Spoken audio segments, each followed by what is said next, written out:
7 jours au Sénégal, 7 jours en Afrique et dans le reste du monde. Rétro 7. Élise Emmanuel Senghor. Bienvenue à cette rétrospective, un retour sur les faits saillants de la semaine. Ce vendredi, 126 mm d'eau sont tombés sur Dakar, laissant derrière elles beaucoup de dégâts et une perte en vie humaine. L'État a déclenché le plan national d'organisation des secours Orsec sur toute l'étendue du territoire national. Pour ainsi permettre un soulagement des populations sinistrées par rapport aux intempéries qui ont été notées. Va-t-on vers un retour définitif de la paix en Casamance après 40 ans de rébellion? Le gouvernement a signé jeudi à Bissau un engagement mutuel de dépôt des armes avec l'aile militaire de César Atoute Badiate. Après l'accord de Cabrousse, signé le 22 juin entre l'État et la faction du MFDC de Djakaï sur le dépôt des armes, un tournant important vient d'être enregistré sur le même dossier de négociation à Bissau ce 4 août.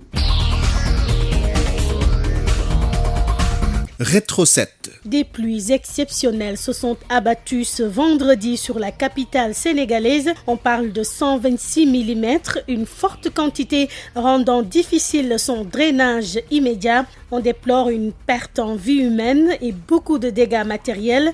Aussitôt, le plan national d'organisation des secours a été déclenché sur toute l'étendue du territoire national. Sur instruction du président de la République, tous les services de l'État sont désormais mobilisés pour apporter l'aide nécessaire aux populations. Voici les propos du ministre de l'Intérieur, Antoine Félix Abdoulaye Diome, des propos recueillis par Ibrahima Sadi. Suite aux fortes pluies enregistrées ce jour, j'ai reçu instruction de sa part de déclencher le plan Orsec. Alors, en temps normal, ce sont les ministériels sectoriels, chacun qui s'occupe en ce qui le concerne de l'exécution de certaines tâches pour l'évacuation des eaux et apporter toute l'assistance requise aux populations. Mais quand le plan national d'organisation des secours est déclenché, tout est centralisé au niveau du ministère de l'Intérieur avec l'institution d'un état-major pour aller beaucoup plus vite, ainsi permettre un soulagement des populations sinistrées par rapport aux intempéries qui ont été notées. Et le plan Orsec nécessite beaucoup de moyens nécessairement. Oui, bien sûr. En fait, ce que cela va signifier en termes d'actes concrets, ça veut dire que tous les services de l'État qui, chacun séparément mobilisé ses moyens, vont être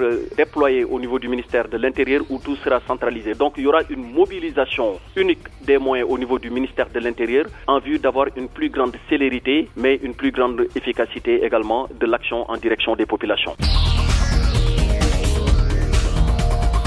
Un grand bond en avant dans la résolution de la crise casamançaise. Il s'agit d'un accord de paix signé ce jeudi à Bissau sous l'égide du président bissau-guinéen Oumar Sissoko Embalo, par ailleurs président en exercice de la CEDEAO. L'État du Sénégal et le MFDC se sont engagés mutuellement à déposer les armes. Voici la déclaration issue de cette rencontre lue par Amiral Papa Farbassar, ministre conseiller chargé des affaires de sécurité au cabinet du président de la République. Après l'accord de Cabrousse, signé le 22 juin entre l'État et la faction du MFDC de Djakaï sur le dépôt des armes, un tournant important vient d'être enregistré sur le même dossier de négociation à Bissau ce 4 août. Avec le président Embalo de la République sœur et amie de la Guinée-Bissau et en sa présence, une déclaration d'engagement mutuel a été signée entre l'État et l'aile du MFDC, dont le chef est César Atoute Badiate. Cette déclaration porte essentiellement sur les modalités de dépôt des armes. Cette rencontre a été précédée par d'autres à Toubacouta, au Sénégal, à Tambacounda, au Sénégal, à Banjul, Gambie, Praia, Cabo Verde et à Bissau. Et les délégations de l'État du Sénégal et du MFDC ont convenu de parachever ce processus. Et conformément aux souhaits des deux parties, la République de Guinée-Bissau se porte garante de la mise en œuvre de l'accord de dépôt des armes avec rigueur.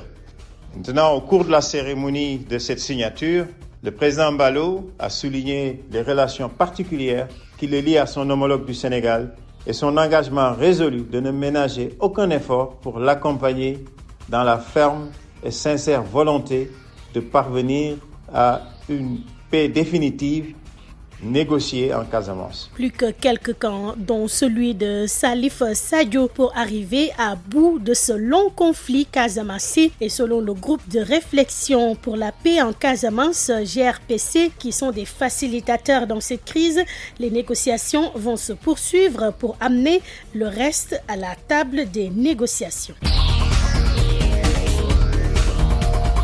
Élection législative du 31 juillet dernier, la Commission nationale de recensement des votes a procédé à la proclamation des résultats globaux provisoires officiels. Benno Bokk Yakaar obtient la majorité au scrutin proportionnel sur la liste nationale avec ses 82 sièges. Elle est suivie de Yewwi Askan Wi avec 56 sièges, puis Wallu Sénégal 24 sièges. Voici le président de la Cour d'appel de Dakar, Siré Aliba. Pour la répartition au scrutin proportionnel, Coalition Bokk Gis Gis obtient un siège au scrutin proportionnel avec 44 862 suffrages.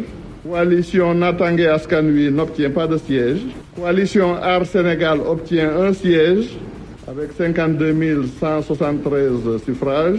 Coalition Benno Bokk Yakaar obtient 25 sièges avec 1 518 137 suffrages. Coalition Buntu Bi n'obtient pas de siège.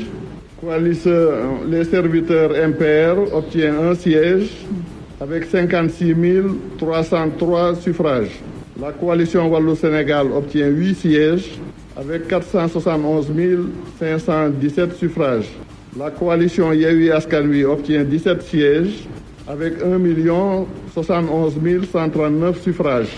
Pour récapituler donc, la coalition Benno Bokk Gis Gis obtient au total un siège au scrutin proportionnel. La coalition Natangué Askan Wi n'a pas de siège. La coalition Aar Sénégal obtient un siège au scrutin proportionnel. La coalition Benno Bokk Yakaar obtient 57 sièges au scrutin majoritaire et 25 sièges au scrutin proportionnel, ce qui fait 82 sièges. Buntu Bi n'obtient pas de siège. Les Serviteurs MPR obtiennent un siège au scrutin proportionnel. La coalition Wallu Sénégal obtient 16 sièges au scrutin majoritaire et 8 au scrutin proportionnel, ce qui fait 24 sièges. La coalition Yewwi Askan Wi obtient 39 sièges au scrutin majoritaire et 17 au scrutin proportionnel, ce qui fait 56 sièges. Rétro 7. Et puis à Bakel, dans la région de Tambacounda, dans la semaine, des oiseaux migrateurs ont ravagé plus de 100 hectares de cultures de contre-saison.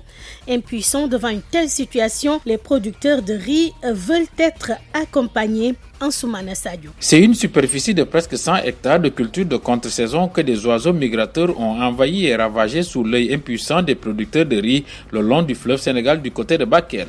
Sambaka est le président de l'Union du Kolongal des producteurs de Bakel. Il n'y a qu'à regarder la totalité des superficies. À 80% des parcelles, les oiseaux ont tout dévasté. Aujourd'hui, nous n'avons que nos yeux pour pleurer. Et ce serait dommage quand même qu'à partir de cette période, que nous soyons à 80% sinistrés à cause de l'évasion des oiseaux granivores. Un phénomène toujours vécu dans cette partie de la région de Tambacounda, mais qui a cette année pris des proportions inquiétantes. Sambaka. Pour la dite campagne de contre-saison chaude, nous avons eu à mettre un financement de 14 millions. Nous recevons le plus tôt que possible l'hivernage à cause des effets des changements climatiques.